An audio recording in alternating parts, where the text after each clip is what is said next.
Hi, this video is guide how to add category in Firepos. First we go to setting. Then we click item category on the top. Next we click add button. Then we key in the category code first. Key in category name. Select printer.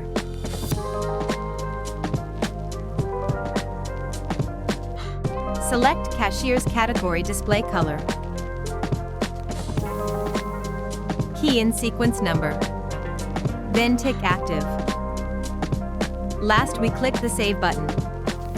So we done all the step to add category. Now we can go in table to see the category we added. Thanks for watching.